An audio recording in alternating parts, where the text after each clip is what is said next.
to make that statement. The other thing is that it's very difficult for me, whether I go to the market, to the grocery, to not encounter the average person who is complaining about late payment of their salaries. As a matter of fact,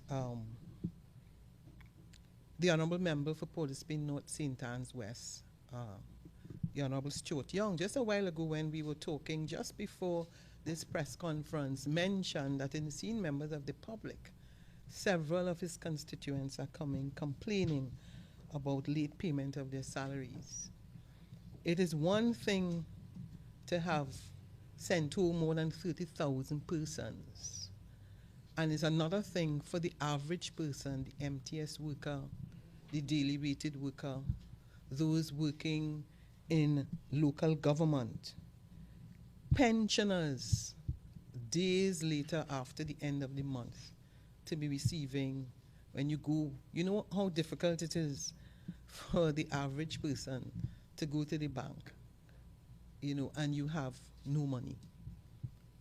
So we are calling on this government to ensure that people receive their salaries on time. We are in the month of August. We are coming to the end of the month.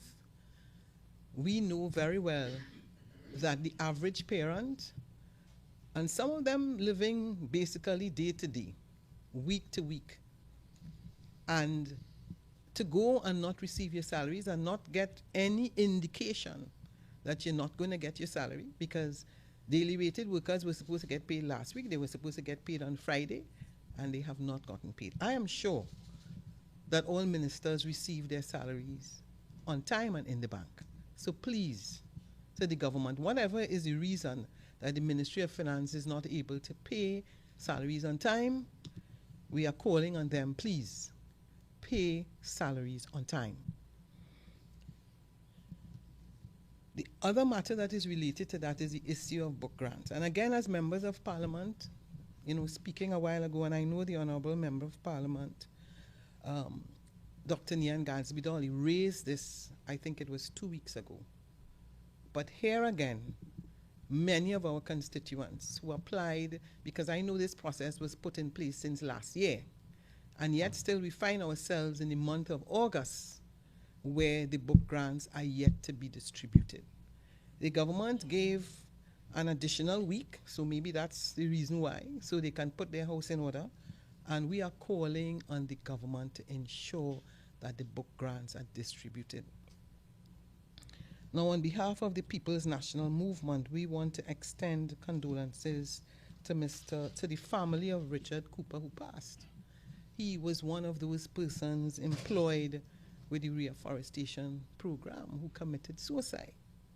He lost his job and found himself in difficulties. And I hope this government understands the consequences to some of the average persons who can't always deal with the stress of having to face the market, the grocery, and having to go home very often to your wife and children and not able to provide the basics. The next matter I want to address is the issue of First Citizens Bank and Karen Darbesi, the CEO. Now, in the public domain, what is becoming customary with this government is that every time there is an issue, you have 3 and 4 different versions of what exactly is transpiring. So that we have the board indicating that Ms. Darbesi went on leave. We have in the public domain that Ms. Darbesi was asked to resign. What we do know is that Ms. Darbesi has gone on vacation. But let us ask the government to make it very clear whether or not the CEO resigned to the minister in the Ministry of Finance.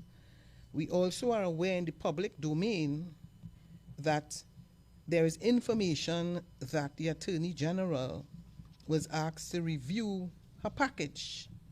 Now, the question we need to ask ourselves, because what we are very, very clear on is that First Citizens Bank is under the Companies Act. The board of directors of First Citizens Bank is solely responsible for matters as it relates to employment at the bank. And this government is clearly giving unto itself powers that it does not possess. So Corporation Sole is not an employer. We know that under the Financial Institutions Act and under the Securities Act, that the government does not have the power to do what they are doing. The CEO is not an employee of the state and therefore cannot tender a resignation to the state.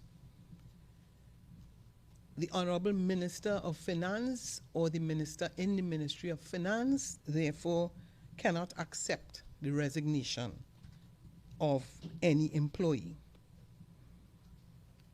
We know that First Citizens Bank is a listed security and a corporate body. The CEO reports to the board, and any matters as it relates to employment is for that of the board.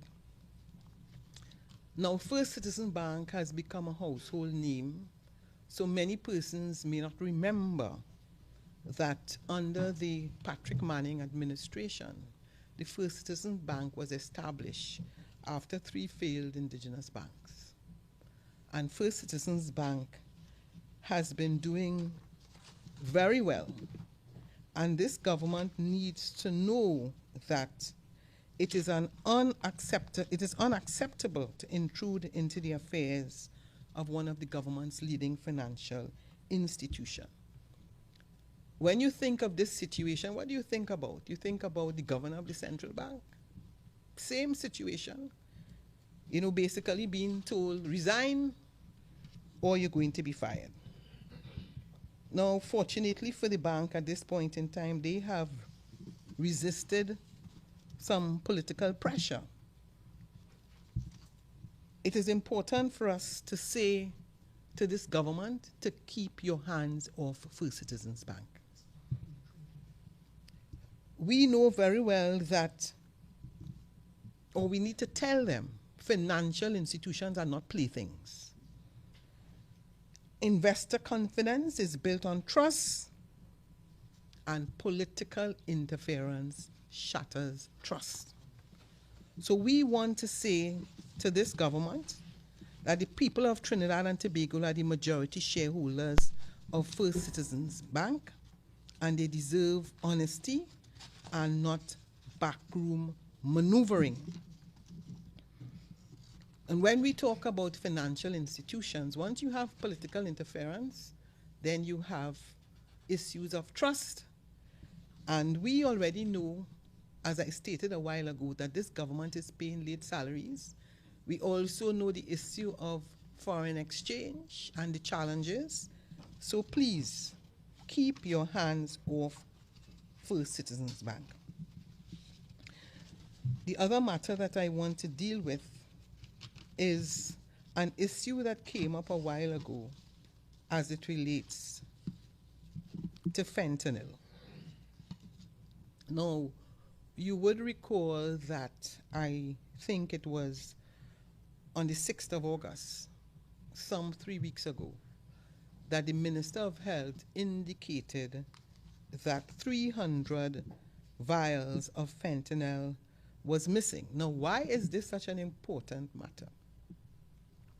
We are talking, of course, in the public domain of all this issue of narcotic drugs and cartels and all of that. And here it is, for those of us who may not know what that drug is. It is a potent synthetic opioid drug for pain relief. And I want you to listen very carefully. Approximately 100 times more potent than morphine and 50 times more potent than heroin, and as an analgesic. Analgesic, yes. And it causes drowsiness and side effects.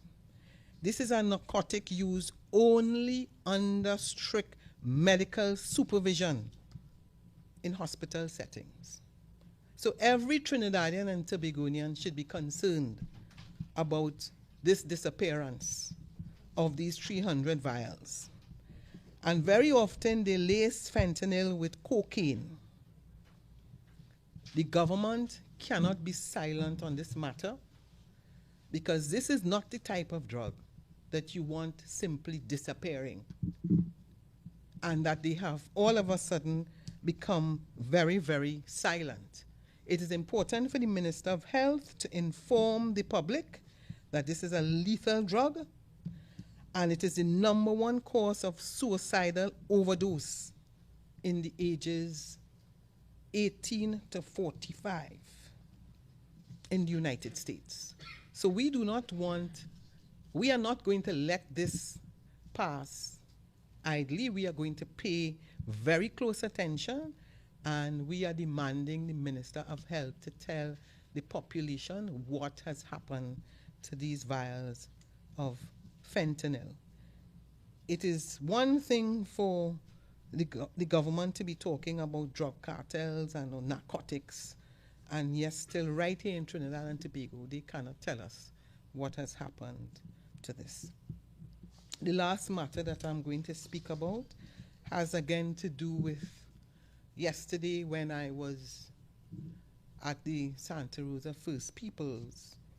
A number of constituents raising the issue of the situation with the flag at Carifesta.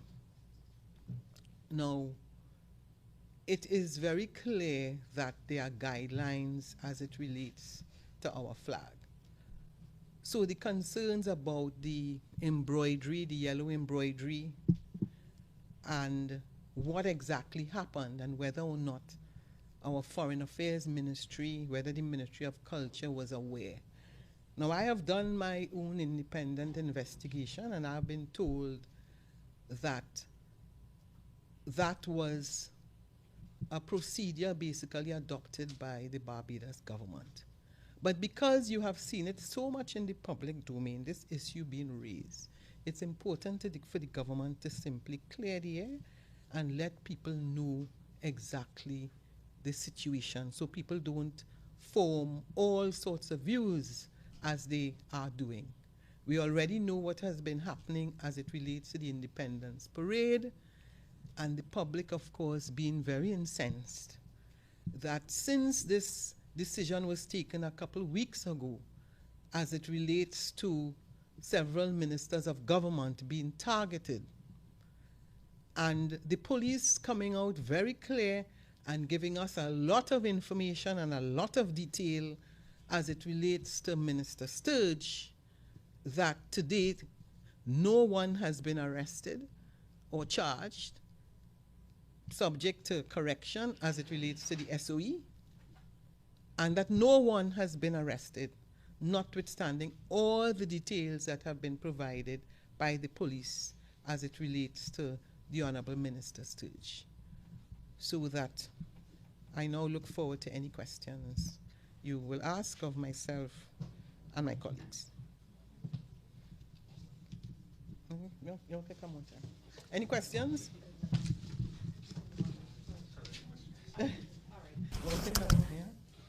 And we'll just shift accordingly. Hi. So first, condolences to you guys on the passing of Mr. Seith. I just want to ask, though, on a hopefully lighter note, for an update. A lighter note. Yeah, Mrs. Robinson Regis. We do know that she underwent a medical procedure. How is she doing? Can we get an update? Okay. Well, I think it would have been a couple days